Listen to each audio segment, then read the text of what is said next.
Hello, Kentucky disciples. How is everybody tonight? Good. It's so good to see all of you. And I think I saw Dean Felt there. There's Dean. You're at the bottom of my screen. You're a transitional regional minister. And Dean and I spent a lot of time on Zoom screens talking about various and sundry things. And he has been one of the regional ministers who has provided a lot of feedback for us for our new data system that we're calling Alex. And some of your regional staff have been helping with that. So the yearbook is going online, folks. And hopefully over the next few years, we'll be able to gather more information about our church, and congregations will actually begin to have a historical record that they can keep of their giving and attendance and other information. So you all should be, I know you're grateful for Dean's ministry there in Kentucky, and it's just a joy to work with him. I have a sheep on my ring light here from Disciples Net Church that Deb gave me. So I'm always talking to the sheep, even when I'm recording. So, but it's nice to see your faces. I wanted to do this live as opposed to sending you a recording, just so that we could have some interaction. What I've been asked to talk about tonight, oh, and let me acknowledge your moderator, Aaron Cash, who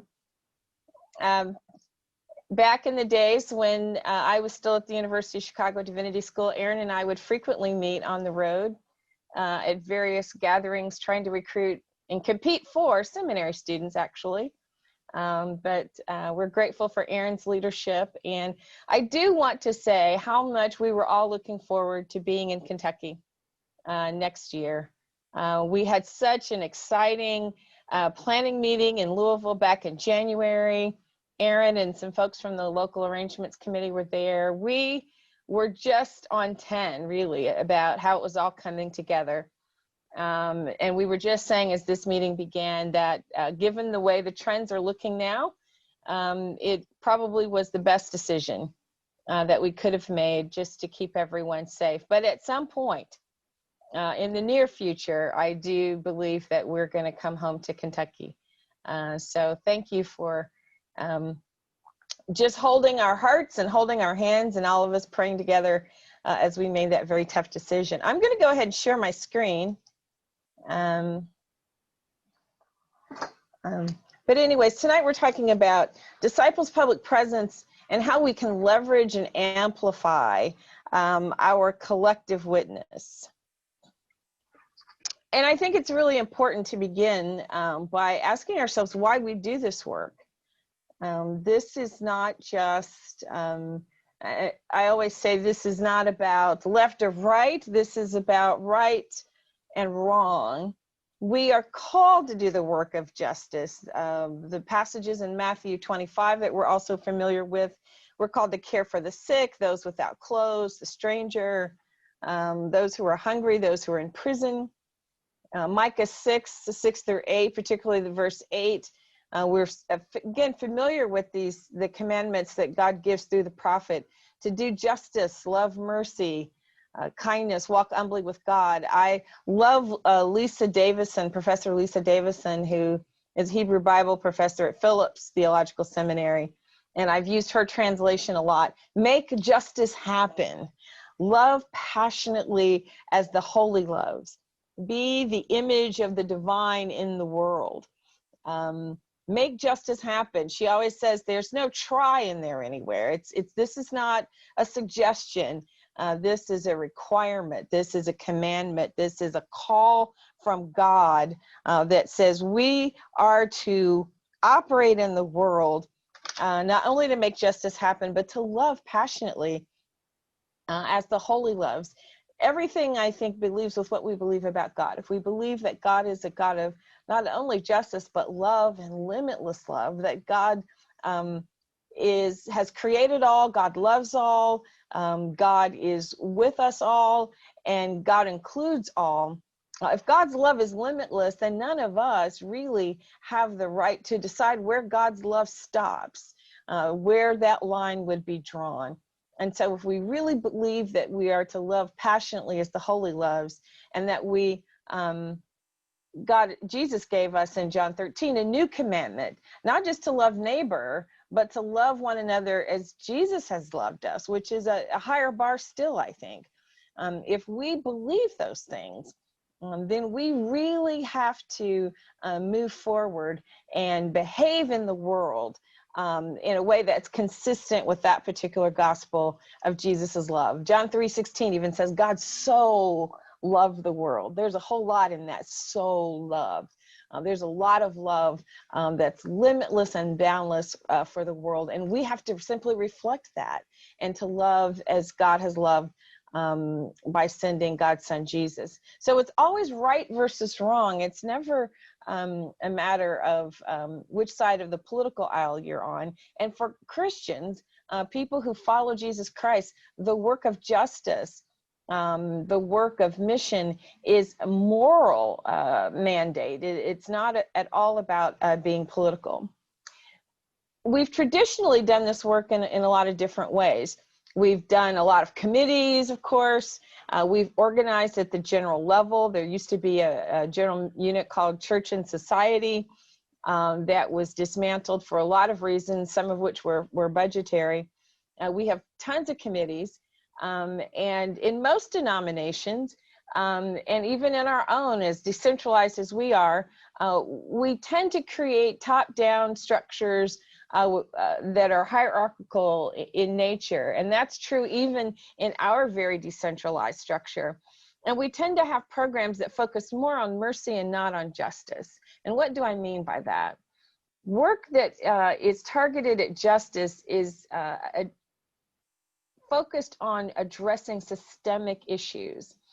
Mercy mitigates some immediate circumstances, but it doesn't necessarily alter those fundamental structures.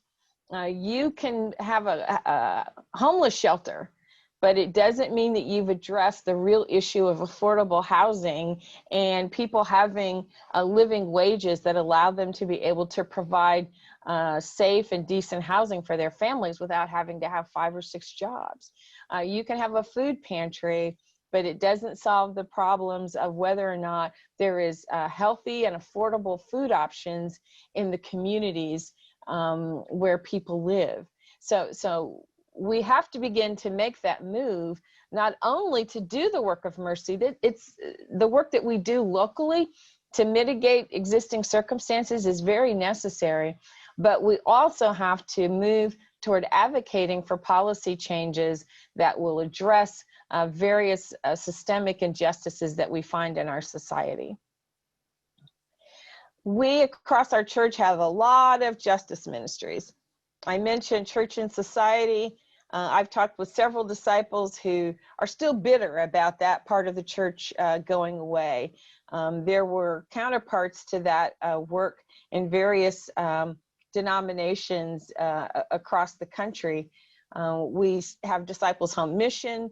A vital part of them is Refugee and Immigration Ministries, if you know Sharon Stanley Ray, doing amazing work, just one person, everything from border issues on the Mexico border to issues of temporary protective status for Haitians. Spent a lot of time working with Sharon, as well as DHM working on environmental justice through Green Chalice, which is a part of your region. And Carol Devine this year going full time to devote herself to that particular work.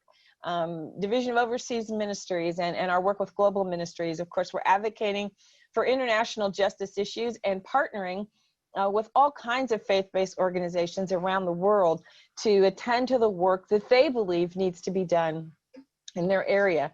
Of course, you know that we're no longer called them missionaries. We call them mission co-workers, recognizing the agency that local and indigenous people have to determine how that work will be done.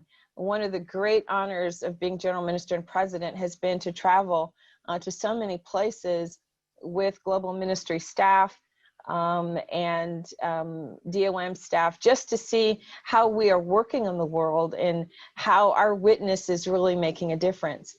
We have several justice ministries that are not general ministries, and some of them are only what we call recognized. Disciples Justice Action Network is not a formally recognized ministry of the church. It was created in the 70s, initially as a prophetic voice to the church, to kind of push the church to prioritize justice. The Disciple Center for Public Witness is funded by an anonymous individual donor, operates in DC, and it has formal recognition through the Office of General Minister and DHM because of some consultation work. Disciples Public Presence, a ministry of the Upper Midwest region that really grew out of the response to Standing Rock, that Native American community in which they were successful in doing some advocacy. They began to leverage their own social media platform for communication, but there's no organizational structure. It's simply a network of people within that region that do work. I've sort of loved the whole phrase, Disciples Public Presence. To me, that is a very wonderful concept, and I think it's a powerful concept. On social media, sometimes you'll see people saying, thank you for your Disciples Public Presence. Thank you as a member of the Christian Church Disciples of Christ for showing up. With all of the aftermath of the George Floyd murder, it was Disciples Public Presence, particularly Minnesota, that meant that we had clergy on the ground who were there to be in solidarity with that community. National Benevolent Association, NBA, in the last couple of years has created a staff position for justice and advocacy and working through issues that are really part of their core scope of health and social service. And then we have Disciples Peace Fellowship and Alliance Q. So many different ministries that have somewhere within their portfolio paying attention to the work of justice. At one point in time, there was something called the Justice Table, which were the heads of all the general ministries that were gathered together to kind of focus on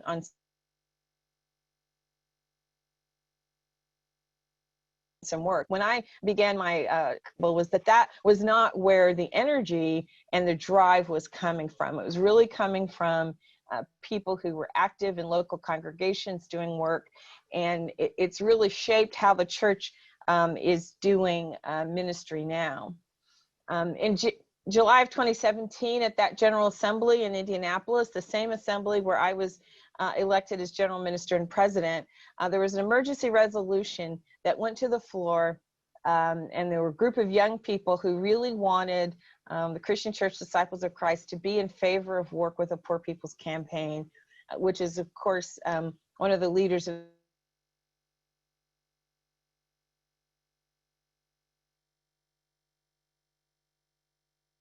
revolution. And they were, young people excited to get something done. And part of the journey was helping them understand the best way to do it, given our culture and our structure within our church. And that resolution simply encouraged every expression of our church, general, regional, and congregational, to support the work of the Poor People's Campaign. We didn't really have to do a whole lot from the top. And in fact, top down didn't work. I attended a conference October of 2017, and found that there was a national conference held in Indy. I found that there were literally dozens of disciples who were already involved in these community organizing and justice-oriented networks. Disciples were already involved in the state campaigns for the Poor People's Campaign. So we realized very quickly that the Justice Table was not the right framework to mobilize disciples. My presence, not just for the Poor People's Campaign, but all manner of issues. The lessons that we've learned from the Poor People's Campaign is that, number one, people are going to care about local issues, and their local knowledge matters. It matters that local understanding of dynamics and context on the ground is so important. And the Poor People's Campaign organized by state for that very reason. They didn't want to have just a national office where they sort of swooped into each state and told them what to do. If you've ever been out on a Poor People's Campaign event, I've spent time, as you may have seen, and our social media and lots of different places in our country leading up to that June 2020 campaign, which became a digital campaign. And wherever William Barber goes, he's paying attention to what people are telling him on the ground. We have disciples who were already leading, co-chairing a lot of the state campaigns, and they were building on that energy at the local level, sharing best practices. I have seen disciples everywhere. So in information technology, there's something called a neural network. Neural networks are sort of operating, I don't know if you could see my hands, on more of a horizontal level. It's not a top-down hierarchical structure. And in neural networks, each node on that network learns from the contacts that it makes and tries to, and becomes smarter and better equipped as it learns from various transactions. So in this justice world that we're living in, where young people, old people, because this is all transgenerational work, people from every background are learning how they can work together given what they know about their own communities on the ground. And we're all learning and making each other stronger. So the disciples' public presence, particularly in the Poor People's Campaign, was not a top-down structure. It was not run by the Office of General Minister and President. What my office did was help coordinate and communicate, and we called on regional ministers to, we were planning to have buses and people there in DC on June 20th of this year, but even the regional ministers were engaged in communications with their local state Poor People's Campaigns. And one of the things that came of that, I'm sorry, that I should say what's next, was a September 2018 Justice Summit. There was a period of 40 days in 2018 where the Poor People's Campaign were doing a local protests in state houses and in DC. And that summer, all the groups that I mentioned earlier gathered on the campgrounds of the Upper Midwest, right outside Des Moines, Iowa, and started talking about how we could kind of do this work together. All of these individual units, some connected to general ministry, some connected to regions, some with very informal kinds of connection to the church. How could we do this work better? And how could we leverage the knowledge that we had? Out of that summit came a network of working groups that even now have, they've given themselves a name which they debuted last year in Des Moines at the 2019 General Assembly, Disciples Justice Ministries. They are meeting every month, again, building on local strengths, educating across these networks, listening to young adults and those people who are on the ground.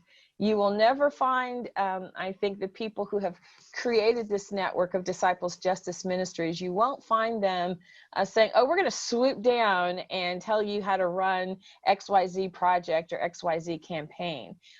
One of the things that that group is trying to do is connect and figure out, does it now make sense to create some sort of organizational structure that would allow them to work together a little more consistently in new ways, and that's work that's yet to be done. But the Disciples Justice Ministries group is simply a collaborative effort among over a dozen justice ministries that serve our church at various levels of the church. And I think that the agreement that they have, that leveraging our collective presence as disciples is key to the work. So that if Green Chalice says that there's an issue that we need to advocate for, be it in Kentucky, in another state in the US and Canada, if there's an issue that we need to educate ourselves and show up in DC or advocate with our legislators, the ministry that's closest to that issue, they now have a communications network. Sherilyn Williams, who's Assistant VP of Communications from my staff, sits in with that group every month and plans how they can get information out about what's going on. Just this summer, this year, you may have seen the social media and news stories that were going out about Justice Summer. each week, one of those justice ministries was highlighted in all of our communication. And the Disciples Peace Fellows this year, who normally spend time in all of our camps, we're instead working with these various justice ministries, writing stories about them, learning about them, and we had a wonderful time, I think, educating the church about the work that was happening across the country and in Canada, but across all of these ministries, particularly in a time of global pandemic, and after that flashpoint in the end of May when George Floyd was murdered, and the U.S. literally exploded with unrest, given the fact that we have still not come to grips with systemic injustice that plagues this country in so many different ways. In the midst of that summer, the Poor People's Campaign Digital Moral Assembly went online. I was honored to play a part in that and was one of the speakers in some of those pre-recorded segments, but there were more than 3.5 million people who participated.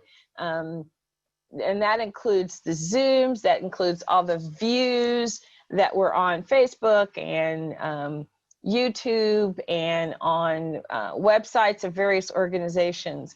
And that digital platform has become so important in this day and time. The Poor People's Campaign continues to do some Moral Monday events. Moral Mondays were what William Barber started in North Carolina when they would go to the State House in North Carolina and advocate about particular issues. They're trying to elevate, pay attention to the need to vote, to get people registered, to be aware of attempts to suppress the vote. They have been fighting for, before we got on, got the news that the Supreme Court has said that it's okay to stop counting for the census. I'm not sure what to say about that, but there's so many issues as people of faith that if we believe, again, going back to that core understanding that we believe in a God who has created all and loves all and has charged us with not only loving God, but with loving our neighbor as ourselves. And then Jesus saying, to love as I have loved you. And if that love is limitless, and if we are, as the prophet says, to make justice happen, then the way that we do that in our society is to advocate for those things that we believe bring about the reign of God's kingdom in our society. We have for over 20 years named as one of our priorities as a church that we are an anti-racist, pro-reconciling church. In these times, particularly in the year 2020, we have really been challenged, I think, to live into being the church that we say we are. And if you've watched my weekly videos, I say that a lot. We have to be the church that we say we are. If there's a concept called a fractal practice, which means if you've ever looked at a snowflake, even though every snowflake is different, there are some within the smallest piece of every snowflake, there are sort of cellular functions that make that whole thing a snowflake, even though everyone is different. Within our churches, if we say that we as disciples of Christ are an anti-racist church, what are the practices? What's the narrative that we have about ourselves? And how would you know if you were to visit and worship with the Disciples Church? How would you know that we're a movement for wholeness in a fragmented world? Besides the fact that we say that, how would you know that we're an anti-racist church? Besides the fact that we say that. So every disciples congregation should have practices that really exhibit this narrative of who we say we are. And so we're just beginning some work to sort of reimagine reconciliation ministry. We understand that the work of dismantling racism in the United States is not over. We are a denomination that's 80% white, 10, 11% African American, about 6 or 7% Hispanic, 1 to 2% Asian, and that includes a NAPAD, which is not just East Asian, but South Asian and Pacific Islander. So we are perhaps less white than some of our mainline brothers and sisters. And consultant once said to me, you are more diverse than the United Church of Christ, which is interesting. I know we're more diverse than the Evangelical Lutheran Church of America and the Episcopal Church and United Methodist Church. So it's interesting that because of our size, our relative percentages mean that we're a much more diverse church. And we have named no other denomination. We've repudiated the doctrine of discovery. We have not called for reparations. That's an issue I think that will require some education. But we have, long before restructure even, named the fact that we needed to address the issue of racism in this country, and we made it a priority, and we continue. Vision 2020, that does not end our commitment to being an anti-racist church. So all of these, the way in which we collaborate across the church, as well as our need in this day and time to really offer more than statements and platitudes, and begin to say, if we in fact are a church that believes in justice and we're going to make justice happen, how does that show up? What does that look like in our congregations? And how do we go beyond just offering mission of mercy to working to dismantle systems of oppression and injustice? In February, when the General Board met, that now seems like eons ago, I offered a State of the Church address to the whole church through the General Board. And I'm going to share a couple of the points that I made that I think tie into how we see ourselves as having this public presence. Again, in that public presence, the only reason to have a public presence is not only so that people know that our churches sit on corners, and right now, it doesn't really matter that our buildings are there if people can't enter them. And so we have to ask ourselves, what does it mean to have ministry beyond these four walls? And I said these words first on February 23rd, 2020. We have to have the courage to imagine a new church that shows up for a new world. And by that, I meant at the time in February, pre-COVID, what we meant was, we all know that something has to change. We see the numbers, the surveys about the decline of mainline Christianity. People aren't even joining anything, country clubs or fraternal organizations.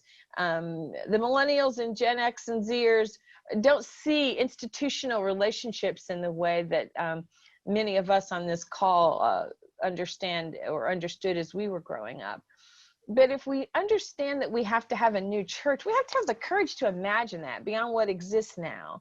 And we have to imagine a church that actually helps shape the new world, not just respond to the world in which we find ourselves, but to help shape the new world. And that has become so, so important in this period of COVID.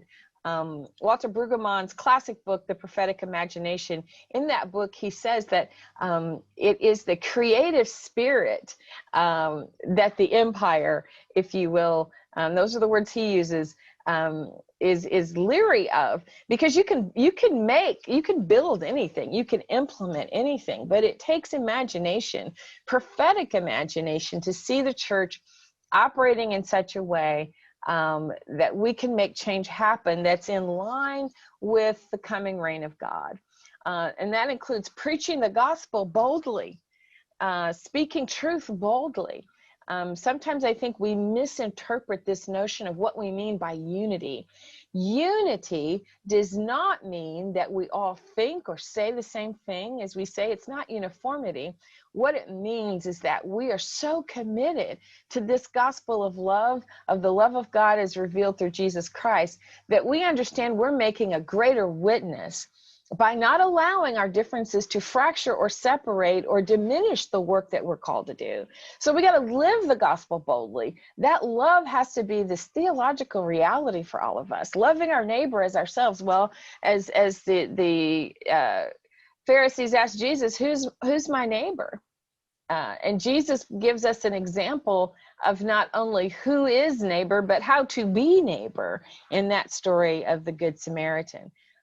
If we believe that God loves all, that the love of God is limitless and boundless, then we ourselves can't set limits on God's love. We then limit God. And do you believe that God is a God of all knowledge and all power and all love? First John tells us that the one who doesn't love doesn't know God, because God is love. Those aren't just platitudes. There's a deep theological truth that's at the heart of who God is. And if we believe that, and if we believe that in Jesus we have the fullest revelation of that love, then we got to do what Jesus says. We got to love our neighbor as ourselves. We got to love one another as Jesus loved us, with profound and extravagant, reckless, all-inclusive kind of love, because otherwise what we're saying is that we can put limits on God. That's not a God that I want to embrace, because if you get to draw the line, then how do I know it includes me? And if I get to draw the line, I'm telling you, people, you don't want me to be God. You don't want me drawing the lines, because my attitude or tolerance or patience on a given day may or may not include you. So this notion of unity has to include not only the various ways in which we think, but an understanding that by embracing one another, not necessarily agreeing with one another, but honoring and respecting one another, says so much to the world. It says so much in terms of the witness of who we are. And that's why Jesus says in John 17, make them one, not so that we can all feel good. He says, make them one so that the world will know, God, that you sent me. Make us one so that we have a witness to make about the fact that, how do those people love? How are they able to work through all that? It's because they're yielded to an understanding of God's limitless love. And we have to give ourselves permission to change. God calls us to participate in this transformation of the world. And our tradition is built upon the idea that we need to change and try something different, try something new. And even as was evidenced in the last will and testament of the Springfield Presbytery, to say, we tried that, it didn't work. So we're going to set that aside and we're going to go try something new. And not feel that by doing something different or acknowledging that it didn't work as we had planned, that somehow it's an abysmal failure. Giving ourselves permission to take risk for the sake of the gospel. To fail fast, right? To take risks, do it fast so that we get on to the things that actually do work. Not only does Jesus give us that permission to do something different, he always told those folks who asked him questions, he would say, you say, or the law says, but I say to you. He always offered an alternative. Our governing documents and the design, we had a provisional design for years. That design was never intended to be cast in such concrete that we wouldn't be able to create the governance and accountability and even structures that would allow us to be the church that we needed to be in any given time. So we have to give ourselves permission to change if, in fact, we believe that we want to have a public presence that allows us to make justice happen and to be that witness for Jesus the way that we believe we're called to be. And freedom from fear of a whole lot of things. We're afraid of change. Younger generations are telling us new church ministry is all about innovation and creativity. The church that I grew up in is not the church that my son grew up in, and it's not really the church that my son is probably even interested in bringing his children to. He appreciates the old school gospel music that I know and love, but it's not, young people lead and organize in different ways. And we have to recognize that even as we transmit the Christian tradition, we have to allow them to take it and make it real to themselves. There's a gospel rapper named B. Slade, I think, not B. Spade, B. Slade, who says, we got to move from familiar bondage to foreign freedom. So what feels good to us maybe seems as bondage to other people. And we have to allow the whole set of generations to move into something that may seem very foreign to us, but may have the power to open up the light of the gospel to other people.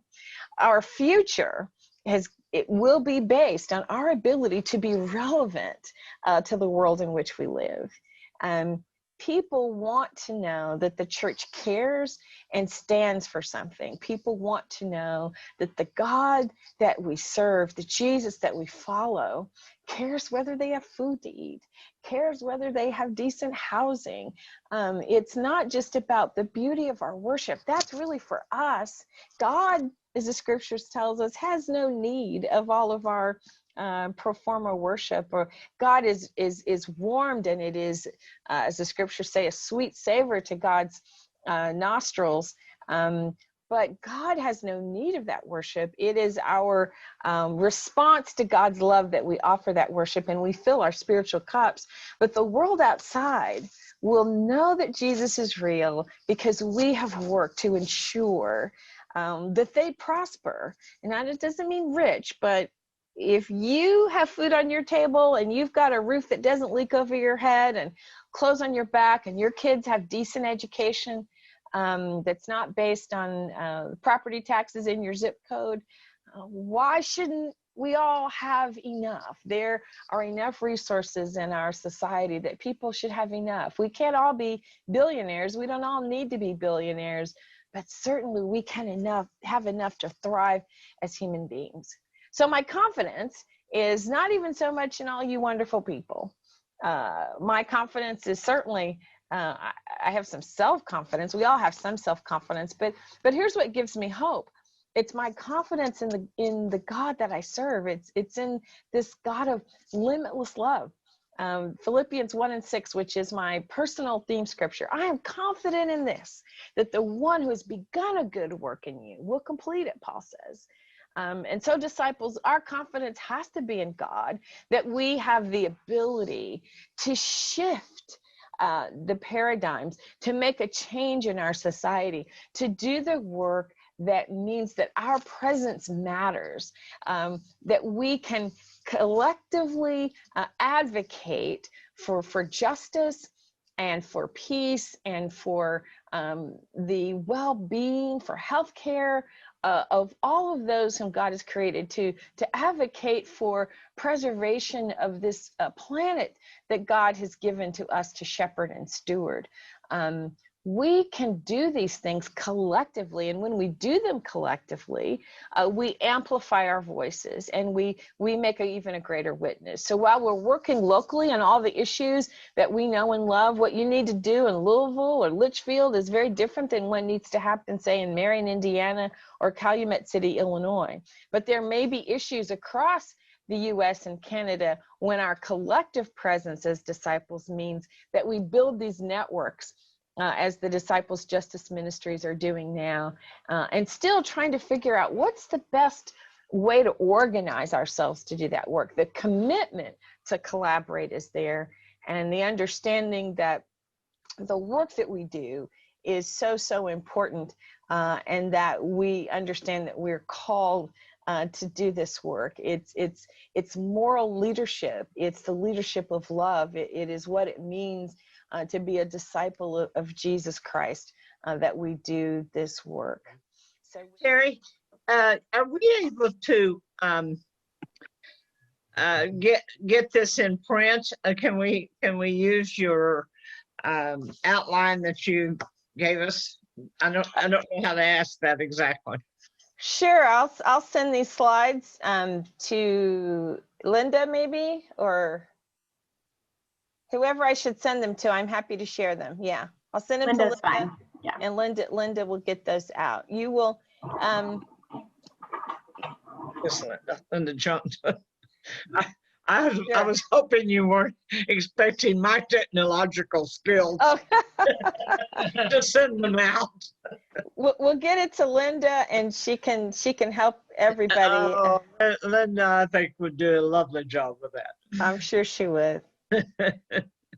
We certainly appreciated what you had to say. So thank you. And your name, sir? Who's there with I'm Linda? Bill Kerwood. I'm the other half of Linda. Okay, so nice to meet you. And you too. We have met before here in Lexington at LTS, I think. I have met so many But people. you've met lots of people. But it's good to see you again. It really is. It's our you. privilege. Thank you. Welcome to Kentucky. Thank you.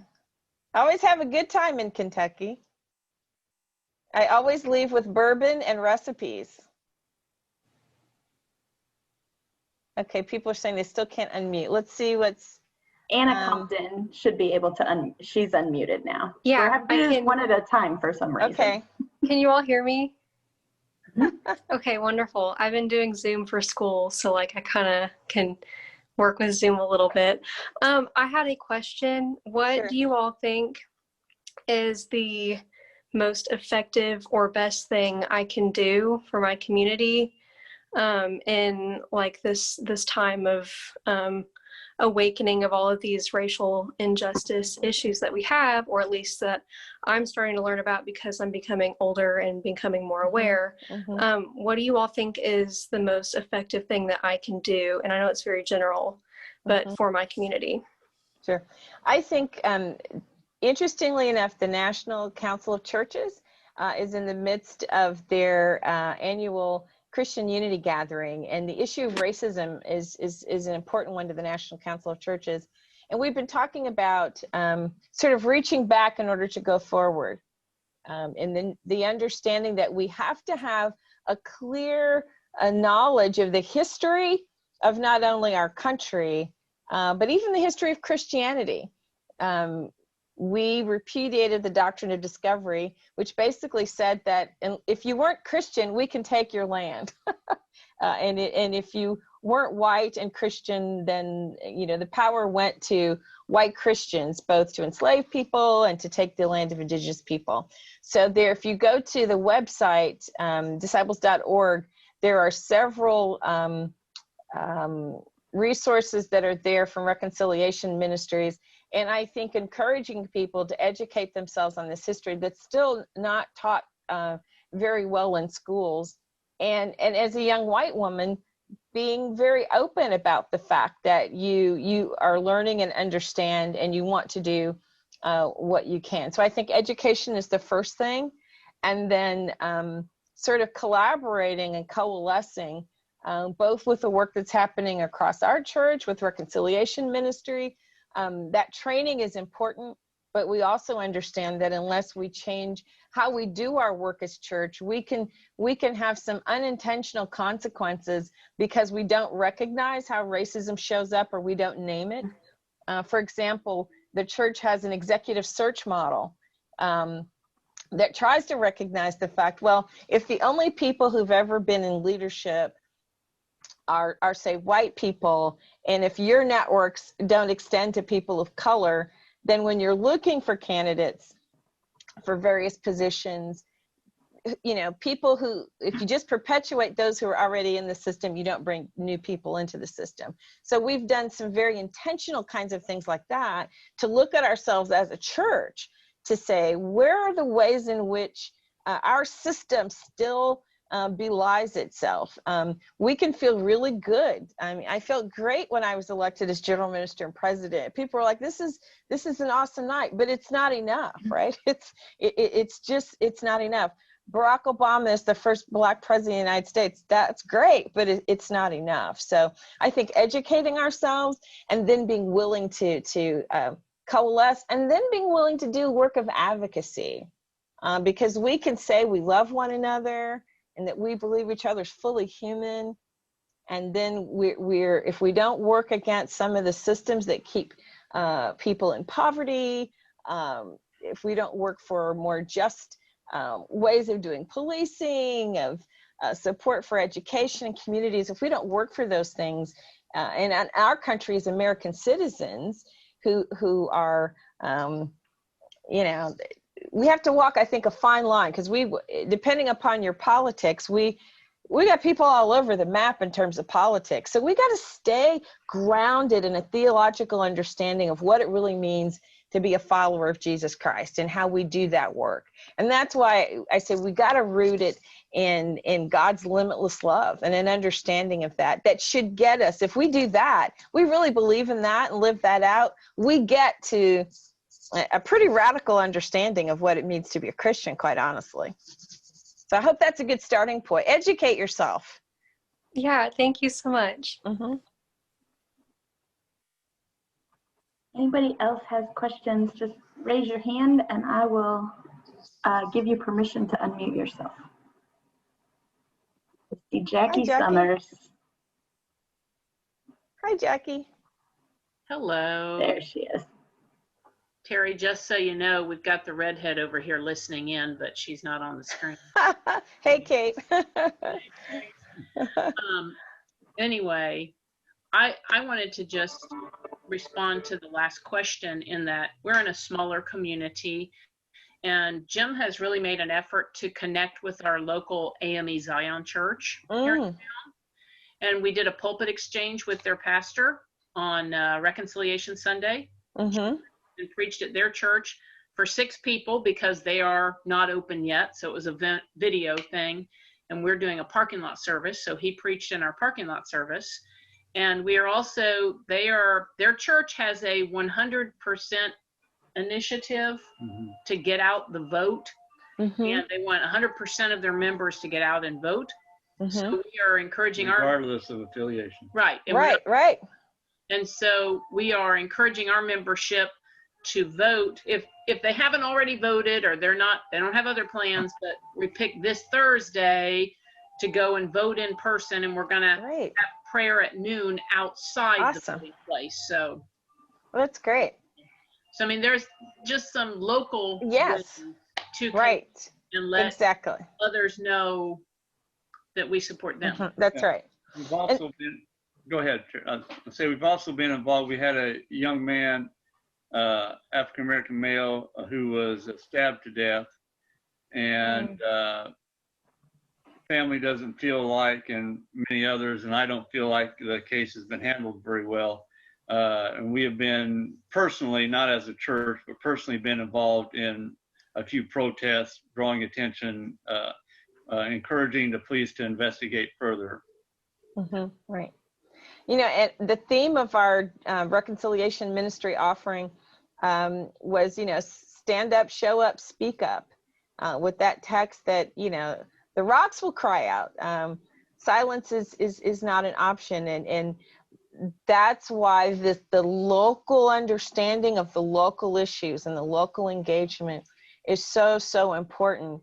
And then as we see the commonalities, we can use our networks to advocate nationally and even globally, that it begins with our engagement with what's happening on the ground. And that's what's been so exciting with our collection of Disciples Justice Ministries, to understand we didn't need to create this big whopping super unit. We just have to work together and work with each other on the ground where we are, and then figure out, okay, so as we were moving through different events with the Poor People's Campaign and other things, I know that if I send a note to the Base Camp Project for Disciples Justice Ministries, I'm reaching like 12, 15 different networks of disciples who have their own networks, who are getting word out, and we're sharing that information. So that's really important, to be engaged locally,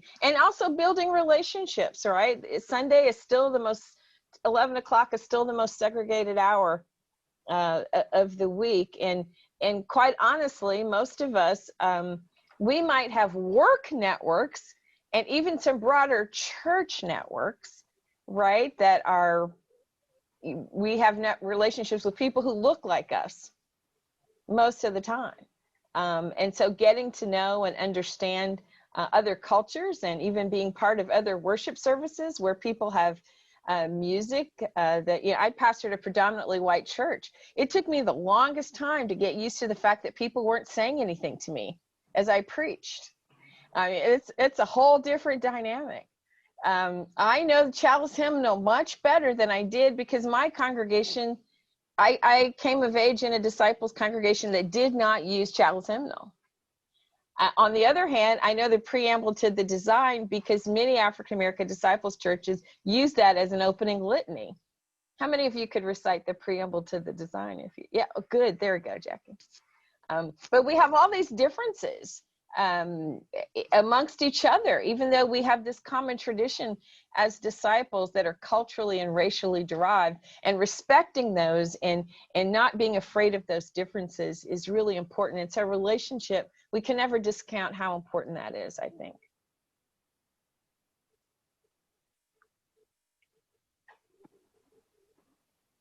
Well, other? Tracy Parker. Tracy. Hi, I just wanted to add that sometimes Biden. what we have in our church as resources for teaching ministries don't often represent a lot of diversity, especially in our children's ministry. Because disciples, we don't produce a whole lot of curriculum anymore, and most of what's out there is very whitewashed. And paying special attention to those kinds of things also helps clear us of the mindset that the whole world is just like me, when it's not. It's a diverse world, and what we how we show that, I think Dr. Warner used to say, what we are saying and not saying, we are teaching, not teaching in the church. Right.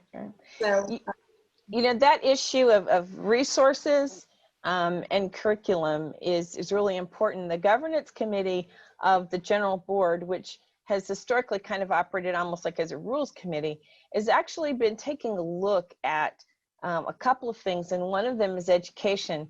And we're the theme for the Louisville Assembly was going to be nothing can separate us from the love of God, which is in Christ Jesus. Covenant, right? An understanding of covenant. And so we have a team called the Covenant Education Team.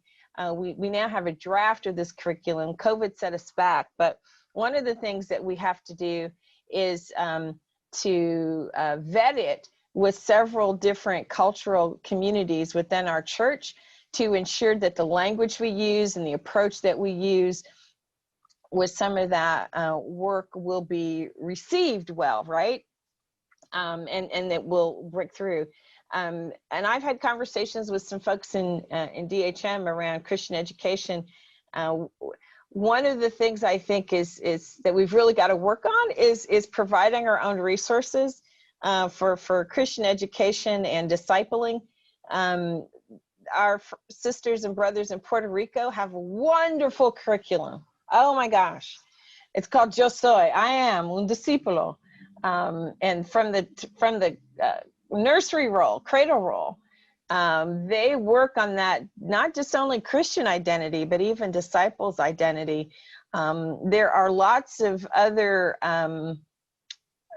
issues, I think, that we have in that kind of education that we need to address. So you raise a really good point, and it's something that our committee is really working on as we understand how we're going to roll that out, and then what ministry do we hand this stuff off to? Is it DHM and Christian education, working with Chalice Press, etc. So really, really important point, and just know that we are very well aware, and people say that to me all the time. We don't have resources, and they're certainly not culturally relevant often. I know you guys have another workshop that people are trying to get to, so I'm happy to sign off. And we just want to say thank you, Terri, for being with us and for taking the time. For those of you who don't know, Terri will be preaching in worship on Sunday, so if you like what you hear, come on back and see your Saturday. Come to the water, yeah. Exactly. Thank you so much for spending time with me tonight, and it's been such a joy. It's always good to, I would much rather do this than just send you a video, so I'm glad I was able to talk with you live. So Erin, thank you for all your good work, and you guys enjoy the rest of your assembly, and thanks Linda for the invitation, and we'll see you probably somewhere in virtual cyberspace sometime soon.